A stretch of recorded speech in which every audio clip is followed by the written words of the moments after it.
Shabbat Shalom to everyone. I'm Rabbi Alan Londy of the New Reformed Temple. I am here with Becky and Nathan Bliss, our prayer partners, my prayer partners, the musical core of our congregation. They are, I'm assuming, extremely tired from all of their wonderful leadership of our congregation during Rosh Hashanah and then yesterday for Yom Kippur. And what I've been hearing out in, I guess, Jewish land is people were so moved by what they created for us, and we're very appreciative of that. Now, some people might say, why are we having Shabbat services? And yesterday was Yom Kippur. Well, here's the deal. Yom Kippur is called Shabbat Shabbaton, the Sabbaths of Sabbaths, but in truth, the Sabbath is the foundation of Jewish life. If one is to jettison everything in Judaism and just keep one thing, no one would argue with the idea that the Sabbath is central to everything that we are as Jews.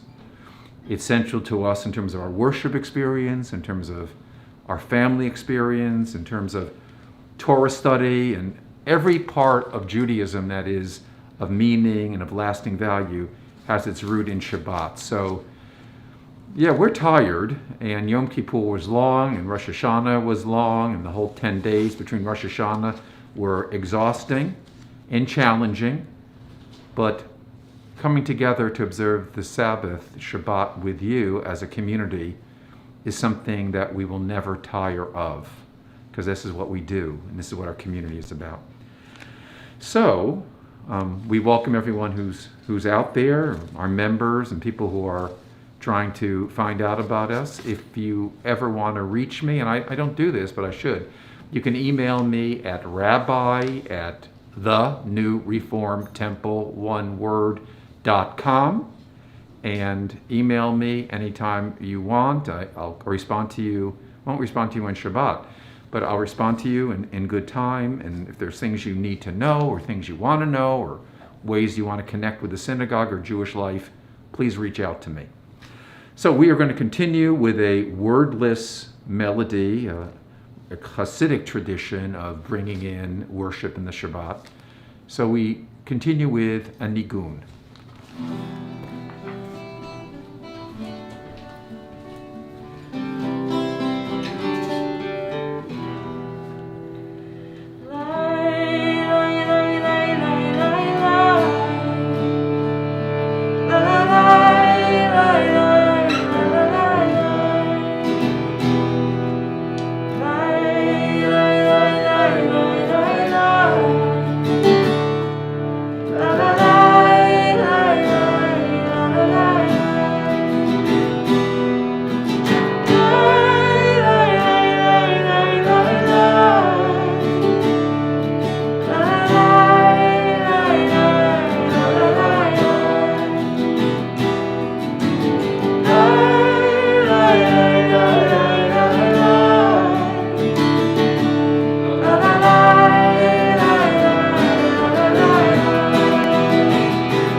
We are going to continue with the lighting of our Shabbat candles. I want people to know that these candlesticks have been on quite a journey. Yes, they have. I mean, I only wish that on any person that they'd have the journey that these candlesticks have had.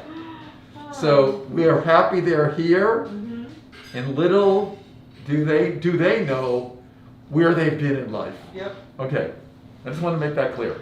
So we are going to read responsibly on page 7.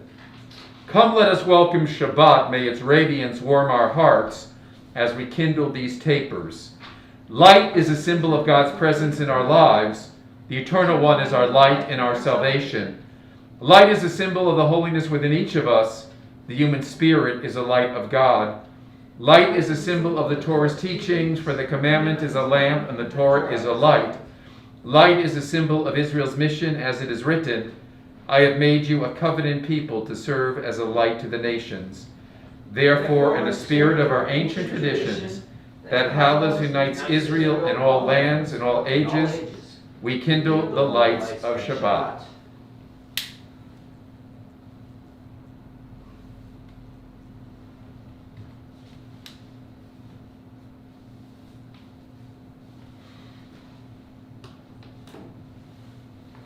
Baruch atah Adonai Eloheinu melech haolam asher tidishanu b'mitzvotav v'tzivanu lehadlik ner shel Shabbat lehadlik ner shel Shabbat. We praise our eternal God, creator of the universe, who hallows our lives through laws and ethical teachings. We are mindful of these timeless values as we kindle the lights of Shabbat. May God bless us with Shabbat joy. May God bless us with Shabbat holiness. May God bless us with Shabbat peace. Amen. So we are going to continue in our service. And we are going to find a way as we move forward into the fall, God willing, with the anticipation that we'll be able to be in worship alive together. Yes. We're going to find a different part of this prayer book to distribute to the congregation, because there are riches here that we're not sharing because of that. So we're going to continue now with the service 4. But with our anticipation that we'll find a way to expand the liturgical resources that are available during the service. We continue as we rise, page 78.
Page 79, you are our God, the source from which life and all our blessings flow.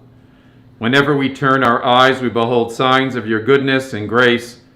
The fullness of your power is disclosed to us in your guidance of our people, in your constant shaping of human destiny, and in the wondrous works of creation.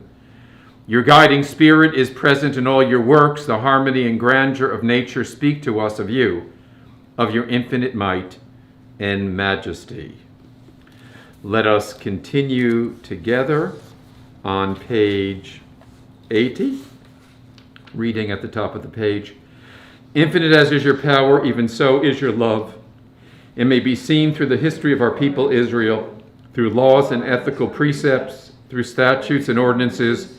You have led us in the ways of righteousness and brought us to the light of truth. Therefore, at our lying down and our rising up, we will meditate on the Torah's teachings, finding within it the inspiration and guidance for our daily lives. May your love never depart from our hearts. We praise you, God. You have revealed your love through our people Israel. We continue with Ahavat Olam.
We continue with the Shema, page 81.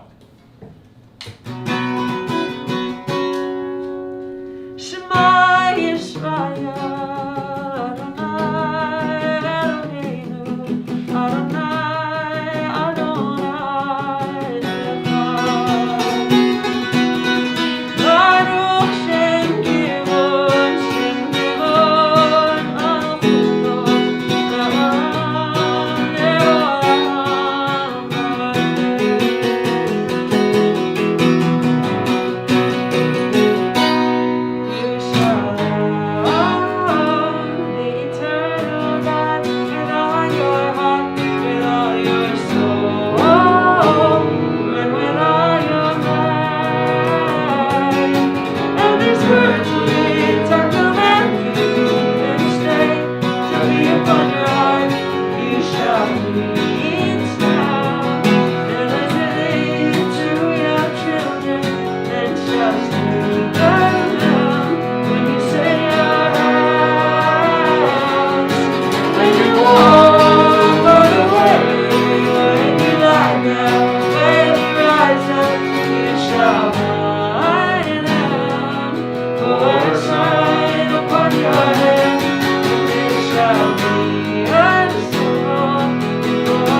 We read responsively on the top of page 84, trust in the Eternal One with all your heart and do not rely only on your own limited understanding.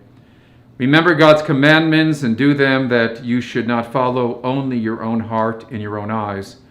Time and again, God has redeemed us in the hands of oppressors and revived our spirit when our own strength failed us. God's work and wonders surpass our understanding. God's gifts and blessings are without number. We rejoice in God's guiding power. We praise and give thanks to the Eternal One. Well, let us continue with Mi Chamocha.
We continue with the Shambru.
Let us join together on the top of page 86 with the translation of Hashkivenu. Grant, O God, that we may lie down in peace and rise up again to life. Spread over us the shelter of your peace. Guide us with wise counsel. Be as a shield about us, fortifying us against hatred and war, against pestilence and sorrow. Curb within us the inclination to do evil and comfort us with the embrace of your love. Guide our going out and coming in to life and peace from this time forth and forever. We praise you, God, for you shelter us and all who dwell on earth. We continue with Hashkivenu.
Page 87.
Let us continue on page 90. Let me begin.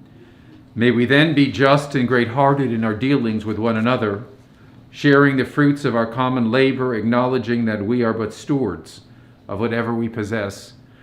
Help us to be among those who give generously of themselves that others may not hunger, who dare to be bearers of light in the dark loneliness of stricken lives, who struggle and even bleed for the triumph of justice for all people. So shall we be partners in the repair of our world, for that has been our vision and goal throughout the ages. Our God and God of all ages, grant that our worship on this Shabbat may be acceptable to you. Sanctify us through your commandments, that the serenity of Shabbat may enter our lives. Teach us to be satisfied with the gifts of your goodness and grateful to rejoice in all that you bestow. Purify our hearts that we may serve you in truth.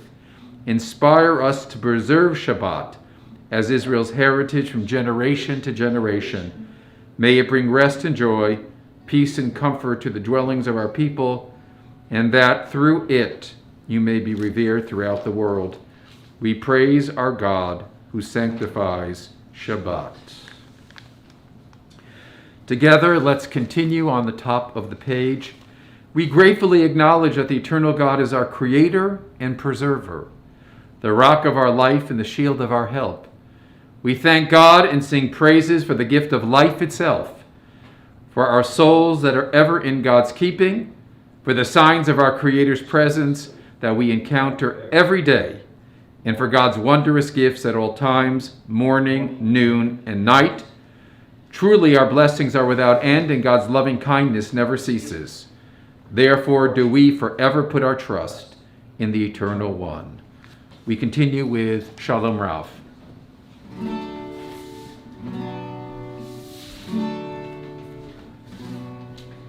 Shalom, Rabbi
For our meditative part after our Amidah, let me share with you Psalm 23.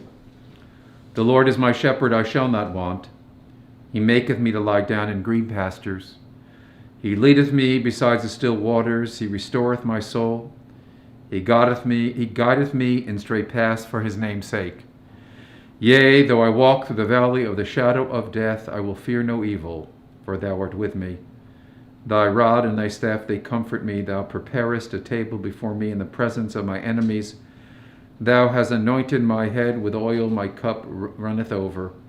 Surely goodness and mercy shall follow me all the days of my life, and I shall dwell in the house of the Lord forever.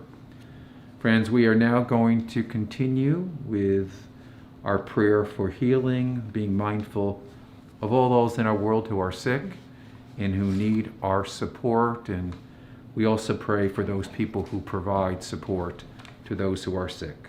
Mishaberach.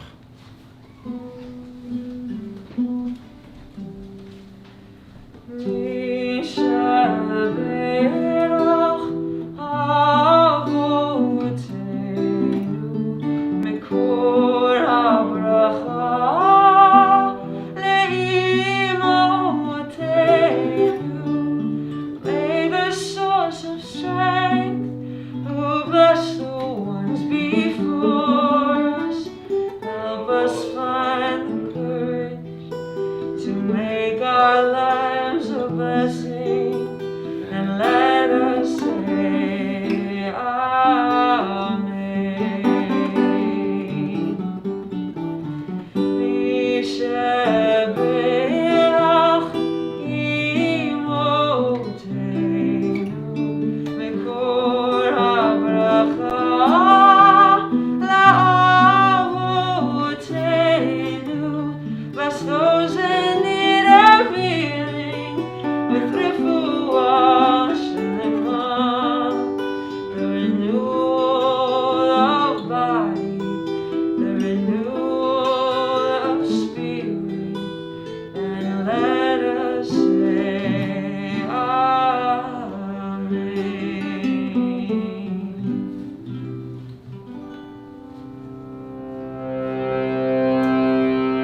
Friends, I'm going to change my sermon topic for tonight. I just have to share something different. Is that okay, Nathan? Yeah. You like when I just get rid of what I'm doing? Like a great jazz improviser. Yeah, I'm Charlie Parker of rabbis. Okay, so here, do I know my cultural references or not? I mean, that was very well done.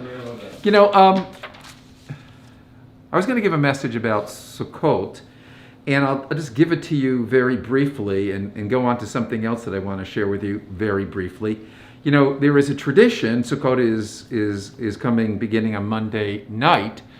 And of course, there is a tradition of building the Sukkah. And according to tradition, it has 4 walls and a ceiling that is a roof that is supposed to be permeable. It's only to be made out of things that are cut from the ground.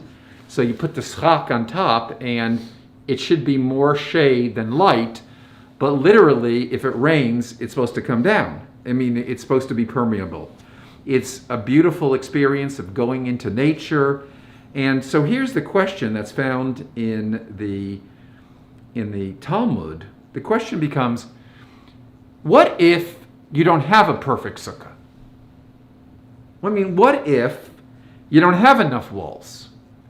The question is, can you still fulfill the mitzvah? And the mitzvah is not building the sukkah. The mitzvah is dwelling in the sukkah. The blessing is leishev basukkah. God is calling upon us to dwell in the sukkah. Many people sleep in the sukkah. They make it really into the permanent home. They bring beautiful furniture into it. It's remarkable what people will do in their sukkah. But how good does a sukkah have to be? And according to tradition, a sukkah that has 3 walls is good enough. And then the rabbis go on to say that if a sukkah has only 2.5 walls, it's still good enough to fulfill the mitzvah. So what does that mean? A lot of explanations can be given, but when I look at the tradition, and I think about the tradition, I think about the curse of perfectionism. We live in a world where we want to be perfect. We want to be the best. I want to be the best rabbi. I want to give the best sermons. It's best, best, best, best, best. The fact of the matter is reality is different. We do the best that we can, and we can only take it so far. And I think Jewish tradition is calling upon us to recognize that when it comes to our own religious life. There are many parts of Judaism that we're called upon to do. For example, we're called upon to observe the Sabbath. It is a 25-hour experience every week. Not all of us can observe the Sabbath in the way that the rabbis defined it 2,000 years ago. But I think the tradition is saying is, if the only thing you can do is to light Shabbat candles on Friday night, that's a wonderful step. One should be satisfied with that. Or if the only thing you can do is share in Shabbat services with us on streaming on Friday night, that is good enough. In other words, the incomplete way of doing things doesn't mean they're not valuable. There's so many examples in Judaism. The dietary laws are something that are personally important to me. Many Reform Jews think differently. That's the beauty of Reform Judaism. But if someone says to me, Rabbi, I want to experience some of the dietary laws, I'm going to give up pork. That's what I can do. And my answer to them is, isn't that a wonderful step for you to do? Because I think the tradition is saying you start at a certain point and you move and move and move in a positive direction. And as you go in life, you get to a level that you can do. And we have to affirm that as something really beautiful. There was a great important Jewish thinker named Franz Rosenzweig, who lived in Germany before the Second World War. And Rosenzweig was this man who was brilliant. He was an expert in the philosophy of Hegel, and he wrote this book called The Star of Redemption when he was a soldier in the trenches in the First World War. And Rosenzweig wanted to get to a point where he left Judaism. But he felt that he first had to examine Judaism in order to reject it. So there's a story of him going to synagogue, a very traditional synagogue, on Kol Nidre night. And he was so moved by the religious experience of Kol Nidre, he left that synagogue that night, renouncing his intention to leave Judaism, and he went on a path of tremendous Jewish growth in innovation and erudition, and he really became one of the key 20th century Jewish philosophers. Now, why mention him? He was once asked the question, Franz, do you wear tefillin? Do you wear the phylacteries, what's put on your head and put on your arms for the morning worship? And the thing he said was, not yet. Not yet. His point was that his Jewish life was evolutionary, and he was at a certain point, and he wasn't ready to go to the next point. But truth be told, his serious embracing of the traditions that he could embrace indicated that he was an authentic Jew. So this sukkah that only has 2.5 walls has a profound meaning for us Jews. It means that we are all on a religious journey. Some people call it the ladder of observance. You go to one point and see where you are. Maybe you can go to another point, or maybe you're going to stay at one point all your life. But the fact is that our seriousness, our intention, our dedication to wherever we are is something that should be valued. You don't have to do all the things in order to be something of value. So a sukkah, that's 2.5 walls, that's all it is. It's not the ideal. It's not what we should aspire to build. But if that's all you have, that is something that is worthy of embracing. And friends, this is part of life itself. We all go through life having certain goals of what we want to achieve. And sometimes we achieve them, and sometimes we don't. But when we achieve a certain level, we need to value that. The glass is half full, not half empty. And we need to have enough self-esteem and self-love to recognize, this is where I am. I'm going to try to do better, but where I am is to be valued and affirmed. You know, and Nathan, I'm thinking about you and Becky. You're incredible songwriters. But I'm sure there are some times you think you've really reached a certain level, and maybe another song is not at that level. Oh, yeah. But that doesn't mean that your act of creativity has no value. It means that there are things that we achieve great things with, and there are things that we achieve good things with, and we have to embrace all of them as being part of our journey and our creativity. Does that make any sense? Absolutely. So I didn't get onto my other topic because I did this topic, but the Sukkah is such a beautiful example of Judaism's understanding that we are all on our individual journeys. We need to find where we are, we need to honor it, and we should seek to grow however we can as we move through life. Shabbat Shalom. Shabbat Shalom. We have a sukkah this year at our team. Oh, that's a complicated subject, my dear friend. So, we are going to continue on page 368 with the adoration.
Friends, at this time we call the yurt sites that are part of the memory of our community.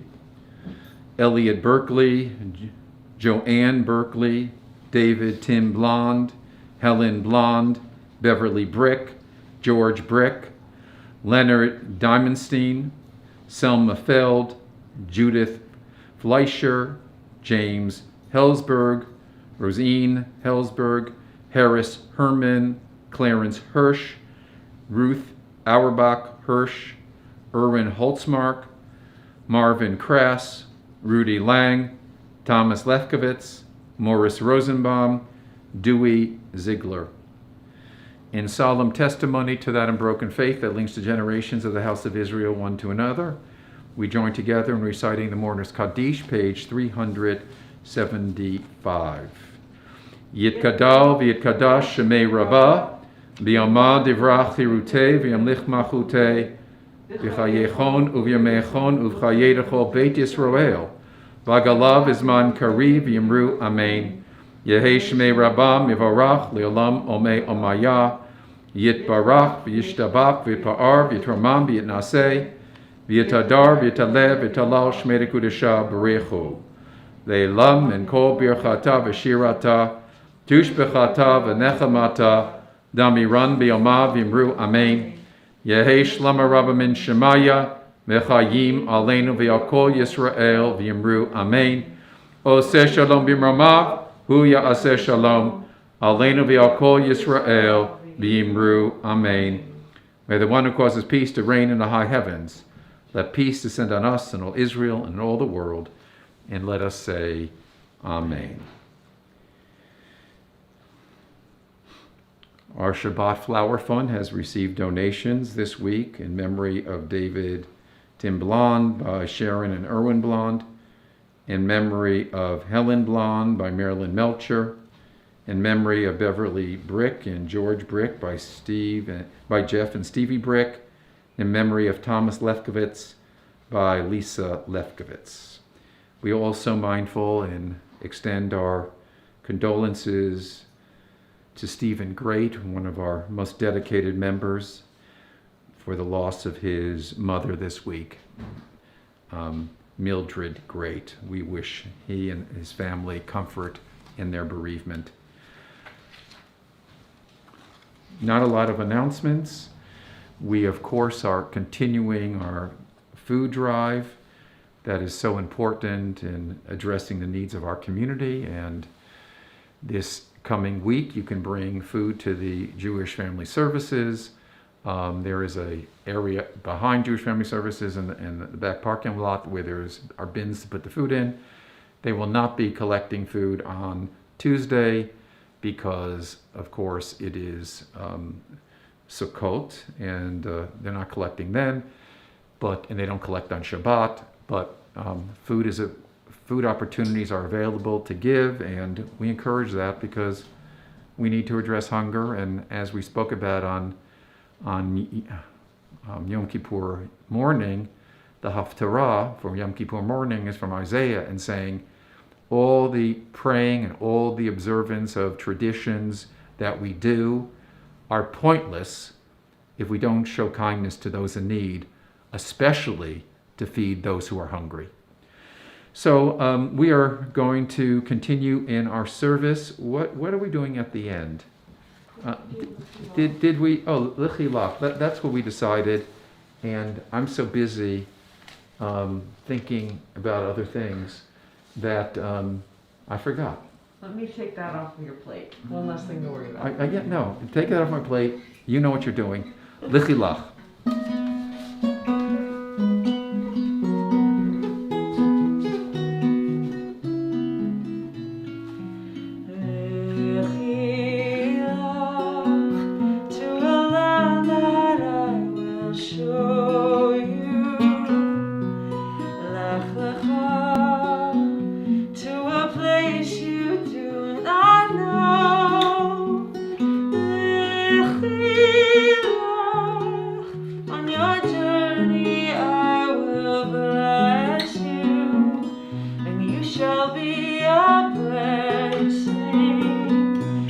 Shall be a blessing.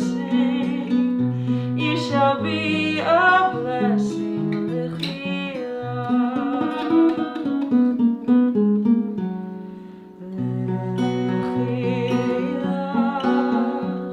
and I shall make your name great. Lech lecha, and all shall praise your name. Lech to the place that I will show you. L'simchat chayim, l'simchat chayim, l'simchat chayim, l'chilach. And you shall be a blessing. You shall be a blessing. You shall be a blessing.